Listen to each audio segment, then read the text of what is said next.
Have you ever thought about what it would be like to specialize the brain of an organism to complete a specific task? In this paper, we complete just that.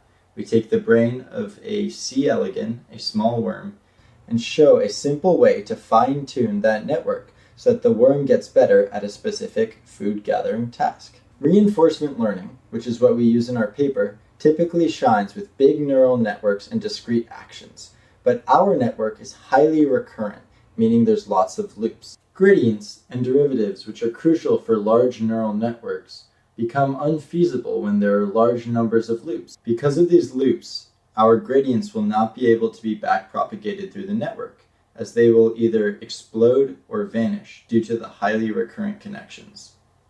So, how do we solve this? We skip gradients altogether and treat our weight space as a black box search. Our method is called ENOMAD. Think of it as a two-part team.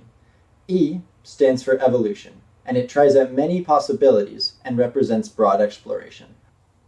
NOMAD fine-tunes weights, meaning precise exploitation, or finding strong solutions near our current parameters. And this is the key.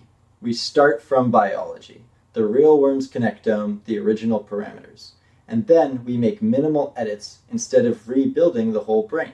This is a key part of our method, as it allows us to use information gained through natural evolution to boost performance on our specific task.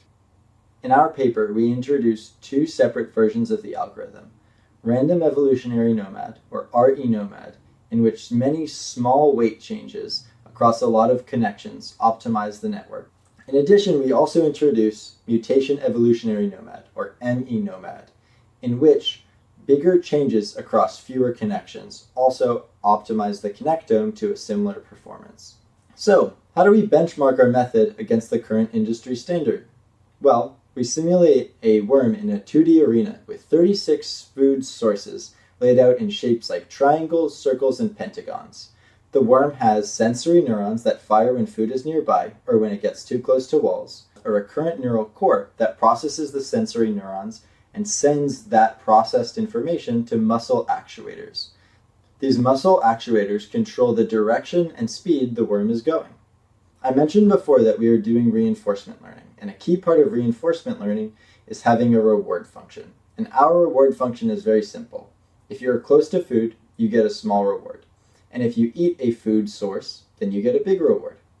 Our method is run in generations, and each generation has 3 key phases. The first step is to evaluate all of the worms in our population. We do this to see how many food sources each worm consumes. Then, we keep the top 50% best performing worms.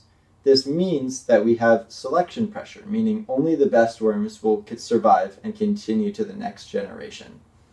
Finally, we perform crossover on the worms that survive, meaning we take the parameters or the genes of each of the worms and interchange them with other worms in the population.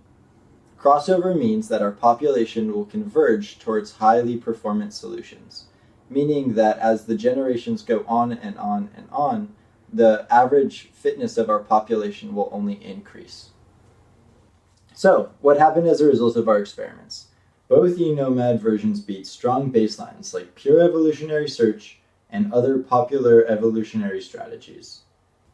This method works by making small adjustments across a large number of connections, meaning that our Euclidean distance from the original network is small, but the number of weights changed is high. Our other method, MENOMAD, does almost as well, eating 32 out of 36 food sources while changing many fewer weights, less than 1%.